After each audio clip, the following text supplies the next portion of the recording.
मित्र, यदि युद्ध में शत्रु का पलड़ा थोड़ी देर के लिए भारी हो जाए तो वीर पुरुष को निराश नहीं होना चाहिए। ऐसा ही एक अस्त्र हम अपने साथ लाए हैं। आखिर मित्रता किस दिन काम आएगी? सच? हाँ, और ये अस्त्र अमोघ है। कहां है वो अस्त्र? आओ दिखाता हूं। तृणावर्त।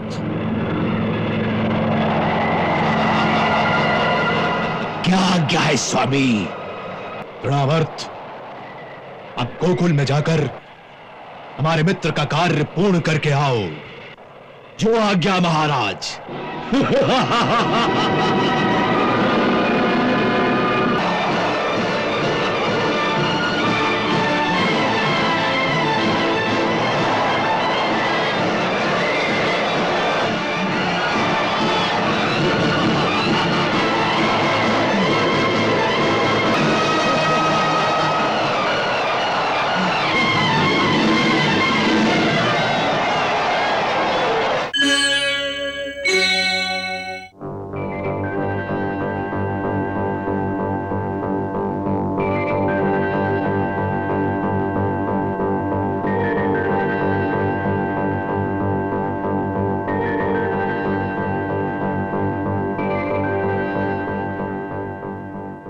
मित्र, हमें बुलाने के लिए जो तुमने पत्र भेजा था उसमें निराशा की एक झलक थी।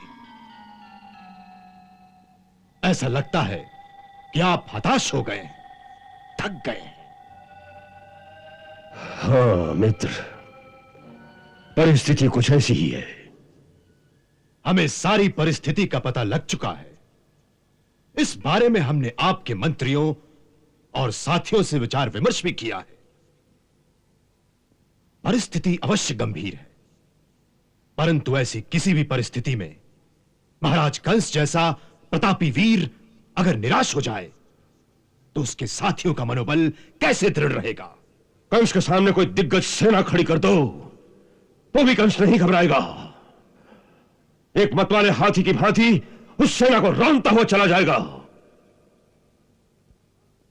कंस इंद्र के हाथ से वज्र छीनने की हिम्मत रखता है मित्र, परंतु यहां बात दूसरी ही है। यहां हमारे सामने वीर योद्धाओं की सेना नहीं, एक बालक है, नन्हा सा बालक, दूध पीता हुआ बालक। और उस बालक ने कंस को चकरा रखा है, हतप्रभ कर रखा है।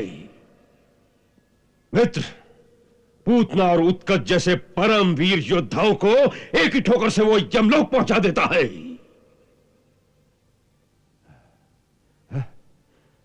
और ऊपर से और एक बात की परेशानी हमें है। देवकी का अष्टम पुत्र जो हमारा मारणहार है, वो कौन है? क्या ये वही है जो नंद का पुत्र बनकर हमारे साथ छल कर रहा है, या कोई और है? मित्र, ये मतिभ्रम करने वाली अवस्था है। इस बारे में किसी ने जो आपसे कहा था, हम उससे सहमत हैं कि वो मायावी बालक किसका पुत्र है, ये जानने का प्रयास आप वृथा ही कर रहे हैं। उससे कोई लाभ नहीं होगा, कोई आपको सत्य नहीं बताएगा। हां, कोई सत्य नहीं बताता। परंतु एक सत्य तो आपके सामने है। कौन सा सत्य? कृष्ण। कृष्ण? हां, वही मायावी बालक जिसने बार बार आपके साथियों का विनाश करके यह सिद्ध कर दिया कि वही आपका वास्तविक शत्रु है। फिर क्यों किसी काल्पनिक शत्रु की तलाश में इधर उधर भटक रहे हैं? अगर कोई ऐसा शत्रु है भी तो जब वो सामने आएगा तो उससे भी निपट लिया जाएगा। परंतु अभी जो सामने हमारे शत्रु है, उसके विनाश की योजना क्यों नहीं बनाते? पर उसके विनाश की कोई योजना भी तो सफल नहीं होती मित्र।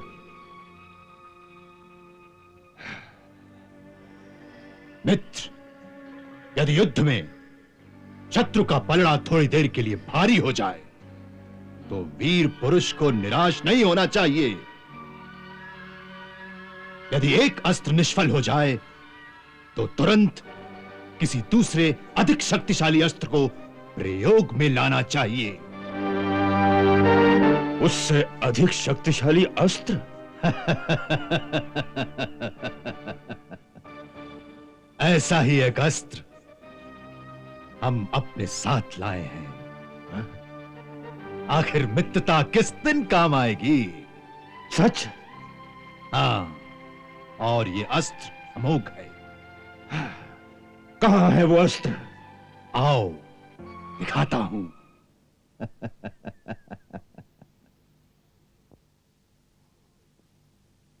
आओ मित्र।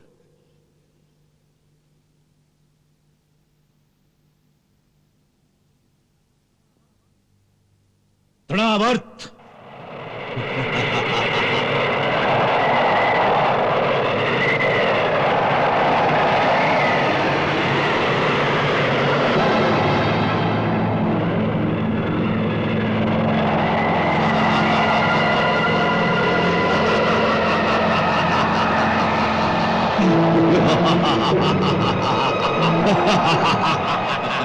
क्या आज्ञा है स्वामी? तृणावर्त, तनिक हमारे मित्र को भी दिखाओ, तुम क्या कर सकते हो। जो आज्ञा स्वामी।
महाराज, क्या आज्ञा है? तृणावर्त, अब गोकुल में जाकर हमारे मित्र का कार्य पूर्ण करके आओ। जो आज्ञा महाराज।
कृष्णा, कृष्णा, मेरे लाल।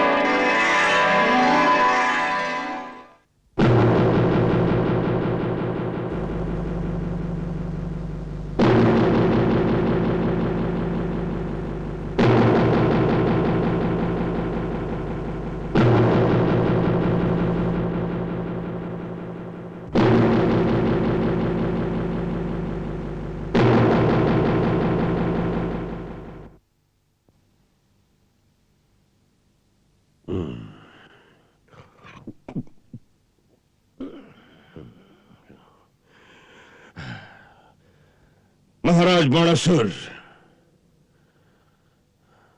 कहो, कहो अब क्या कहते हो? अब और कोई अस्त्र है जिसका प्रयोग किया जाए? है मित्र। कौन सा? प्रतीक्षास्त्र।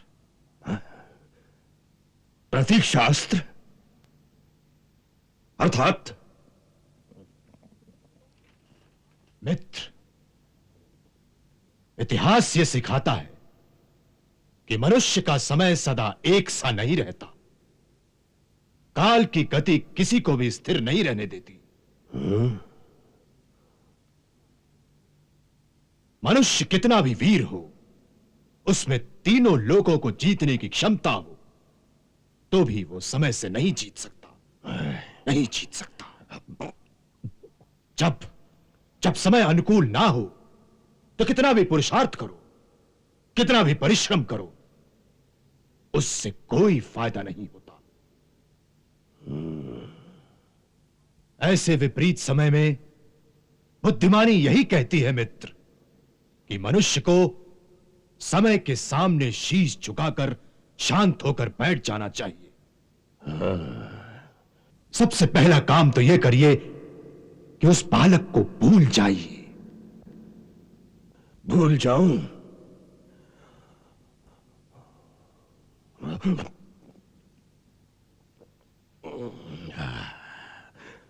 लो, भूल गया।